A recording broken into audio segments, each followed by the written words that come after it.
बार किसकी सरकार का, जिसमें हम आपको दिखाते हैं चुनावी राज्यों की सियासी खबरें। उत्तर प्रदेश और पंजाब की लेटेस्ट पॉलिटिकल न्यूज हम आपको दिखाएंगे, लेकिन उससे पहले आइए आज की 3 हेडलाइंस पर एक नजर डालते हैं। आज की 3 बड़ी हेडलाइंस।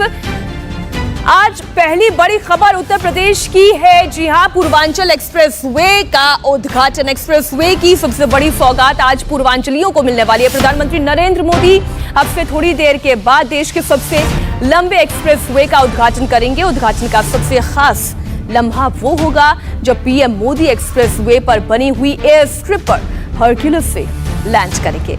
आज की दूसरी बड़ी खबर पर भी आइए एक नजर डालते हैं। क्या एक्सप्रेसवे बनेगा 2022 में जीत का रनवे? पूर्वांचल एक्सप्रेसवे योगी सरकार का मेगा प्रोजेक्ट है, ये आप भी जानते हैं। बीजेपी इस एक्सप्रेसवे को विकास के बड़े गिफ्ट के तौर पर पेश कर रही है। अब देखिए इसका कितना सियासी फायदा मिलता है, ये भी देखना दिलचस्प होगा। और आज की दूसरी बड़ी खबर पर भी आइए एक नजर डालते हैं। एक्सप्रेसवे के उद्घाटन से पहले क्रेडिट लेने की होड़ भी शुरू हो गई है और इसे लेकर उत्तर प्रदेश में अखिलेश वर्सेस योगी की नई सियासी जंग शुरू हुई है। अखिलेश यादव ये कह रहे हैं कि बोल्डर लगाने वाले क्या जानेंगे कि विकास का रास्ता कैसे तैयार होता है। तो ये खबर भी तफसील से रखेंगे हम आपके सामने, लेकिन सबसे पहले प्रधानमंत्री मोदी आज उत्तर प्रदेश को जो बड़ा तोहफा देने वाले हैं, हम उसकी बात करते हैं। थोड़ी देर में प्रधानमंत्री मोदी एक्सप्रेसवे की सौगात देंगे। एक्सप्रेसवे के उद्घाटन के लिए प्रधानमंत्री मोदी हरक्यूलिस J130 विमान से लैंड करेंगे। इसके बाद प्रधानमंत्री मोदी पूर्वांचल एक्सप्रेसवे का उद्घाटन करेंगे। उद्घाटन के बाद एक्सप्रेसवे पर बने हुए रनवे पर इंडियन एयरफोर्स के लड़ाकू विमान, जिनमें आप मिराज की बात कर ले, सुखोई की बात कर ले, ये तमाम विमान एयर शो के जरिए अपना पराक्रम और शौर्य का प्रदर्शन करेंगे। कुल 30 मिनट का ये एयर शो होगा। एक्सप्रेसवे के उद्घाटन से पहले अब जो क्रेडिट लेने की होड़ शुरू हुई है, हम इस पर भी चर्चा करेंगे। इससे लेकर उत्तर प्रदेश में एक नई सियासी जंग भी शुरू हो गई है, ये भी जानना बहुत ही दिलचस्प है। चूंकि अखिलेश यादव ने यह दावा किया है कि उनके कार्यकाल में एक्सप्रेसवे का शिलान्यास हुआ था। योगी सरकार केवल समाजवादी पार्टी की सरकार के कामों का उद्घाटन कर रही है। सीएम योगी आदित्यनाथ ने अखिलेश के आरोपों पर पलटवार भी किया। सीएम योगी ने कहा कि जनता ने उन्हें उद्घाटन करने लायक छोड़ा ही नहीं। भारतीय जनता पार्टी ने जो फिल्मों में गाना चलता था, राम राम जपना पराया, वो पूरा मैं नहीं कह सकता हूं, लेकिन आप सब जानते हैं आज तक भी समाजवादी पार्टी के बनाए हुए कामों का ही उद्घाटन हो रहा है। तमाम काम मुख्यमंत्री जी वही कर रहे हैं जिनका शिलान्यास काम शुरुआत समाजवादी सरकार में हुआ था। अभी तक मुख्यमंत्री अपना किया हुआ शिलान्यास का उद्घाटन नहीं कर पाए। ये सोचो, ऐसे मुख्यमंत्री। जनता ने जब उनको इस लायक बनाया ही नहीं कि वह किसी चीज का लोकार्पण कर सके, क्योंकि विकास का कोई विजन तो था ही नहीं उन लोगों के पास। एक नकारात्मक सोच के साथ विघटनात्मक गतिविधियों के कारण जिन लोगों ने प्रदेश के विकास को बाधित किया था, वह हर एक कार्य के साथ अपना नाम जोड़ने का कुछ प्रयास तो करते हैं। जनता सब जानती है और जनता 2014 में भी, 2017 में भी और 2019 में भी इसका जवाब दी है। 2022 में भी इंतजार कर रही है। तो ये सौगात वैसे तो पूर्वांचलियों को है, लेकिन पूर्वांचलियों को मिलने वाली सौगात से सियासी समीकरण बदल सकते हैं। कितना बड़ा असर होगा, ये अब हम आपको आंकड़ों की जुबानी समझाएंगे, आप बेहतर समझ पाएंगे। पूर्वांचल का सियासी गणित क्या है, पहले ये समझिए। 26 जिले हैं जिनमें अगर हम 2017 के चुनाव के रिजल्ट की बात करें तो 156 सीटें यहां पर, जिनमें से बीजेपी ने 106 सीटें यहां पर जीती। इसका सीधा अर्थ तो यह है कि पूर्वांचल में बीजेपी मजबूत नजर आती है, लेकिन ये मजबूती और बढ़े और ये बनी रहे, ये पूर्वांचल एक्सप्रेसवे से कैसे होगा, ये आप देखिए। और क्यों क्रेडिट लेने की होड़ है, वो भी इसे आप समझ पाएंगे। लखनऊ में 9 सीटें हैं, जिनमें से बीजेपी के पास 8 है, समाजवादी पार्टी के पास 1 है। और अब लखनऊ के अलावा अगर हम बात करें बाराबंकी की, तो यहां पर कुल 6 सीटें हैं, जिनमें बीजेपी के पास 5, समाजवादी पार्टी के पास 1। अब फैसलाबाद में आती हैं कुल 5 सीटें, अम्बेडकर नगर में 5 सीटें। तो अब यहां पर देखिए, फैसलाबाद में तो 5 की 5 सीटें बीजेपी के पास है, लेकिन यहां पर अम्बेडकर नगर में थोड़ी समाजवादी पार्टी स्ट्रांग अप ये देखिए 2 सीटें जो है यहाँ पर इनके खाते में, और बीएसपी यहाँ पर स्ट्रांग है। अंबेडकर नगर में 3 सीटें उनके पास है। हालांकि मायावती ने अभी तक इस मुद्दे पर कोई टिप्पणी की नहीं है। ये जो एक्सप्रेसवे बन रहा है, अमेठी में 4 सीटें हैं, 3 बीजेपी के पास है, समाजवादी पार्टी के पास 1 सीट है। इसके अलावा सुल्तानपुर यहाँ पर 5 विधानसभा की सीटें, 4 बीजेपी के पास, 1 समाजवादी पार्टी के पास। तो अब देखिए ये जो जिले हैं जहां से ये पूर्वांचल एक्सप्रेसवे होकर गुजरेगा, यहाँ पर अगर अपनी पार्टी की स्थिति को मजबूत बनाना है तो इसके लिए क्रेडिट तो लेना ही होगा। यही कोशिश सियासी दल कर रहे हैं। अंबेडकर नगर के अलावा अमेठी की जानकारी हमने आपको दी। सुल्तानपुर में कुल 5 सीटें बीजेपी के पास, 4 समाजवादी पार्टी के पास 1, और वहीं आजमगढ़ में आप देख लीजिए जहां पर समाजवादी पार्टी की स्थिति मजबूत नजर आती है। लेकिन अब आने वाले विधानसभा चुनावों में क्या इतनी ही मजबूत रह पाएगी, ये देखना दिलचस्प होगा। जहां से एक्सप्रेस हुए वहां पर किसका कब्जा, ये भी आप समझ लीजिए।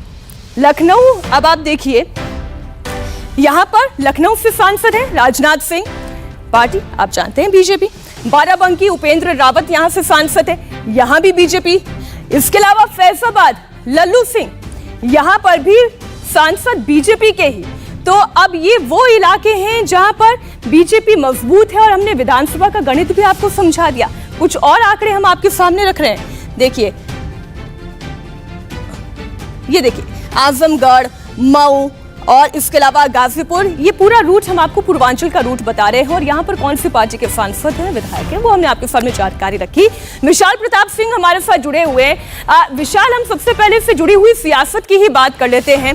अखिलेश यादव ने एक टिप्पणी की, उन्होंने कहा कि हमने तो सांकेतिक तौर पर फूल चढ़ाकर इसका उद्घाटन कर दिया, और वो कह रहे हैं कि बोल्डर लगाने वाले क्या जाने कि विकास का पथ कैसे तैयार होता है।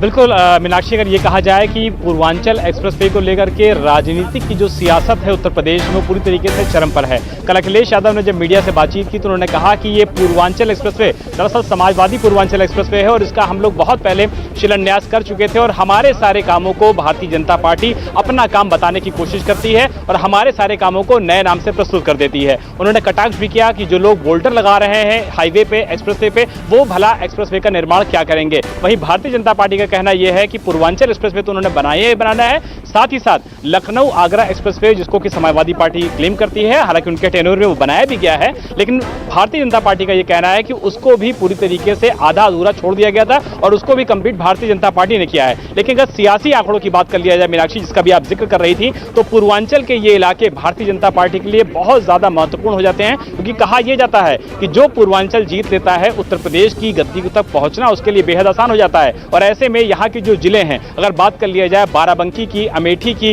इसके अलावा अंबेडकर नगर, ये 3 जिले ऐसे हैं जो कि ये माना जाता है कि समाजवादी पार्टी और कांग्रेस के कभी गढ़ हुआ करते थे, लेकिन पिछले चुनाव में देखा जाए, मौजूदा लक्ष्य में देखा जाए, देखिए विशाल, जो सियासी गणित आप समझा रहे हैं वो तो बिल्कुल ठीक है, बिल्कुल सही आप कह रहे हैं, लेकिन मुझे लगता है कि इंडिया टीवी के माध्यम से दर्शकों तक भी सही जानकारी पहुंचनी चाहिए। तो अब आप ये जानकारी दें कि आगरा लखनऊ एक्सप्रेसवे, तो आप भी जानते हैं कि समाजवादी पार्टी की सरकार के दौरान ये एक्सप्रेसवे बनाएगा और इसका इस्तेमाल भी होना शुरू हो गया, और यहाँ पर कितने एक्सीडेंट्स के केसेस भी आते थे वो हमने अपने साथ में रिपोर्ट भी किए हैं। लेकिन ये जो एक्सप्रेसवे अभी पूर्वांचल का तैयार किया गया है, अगर वाकई में इसका उद्घाटन अगर इसकी नींव डाल दी गई थी समाजवादी पार्टी की सरकार के दौरान, फिर ये बना क्यों नहीं पाए?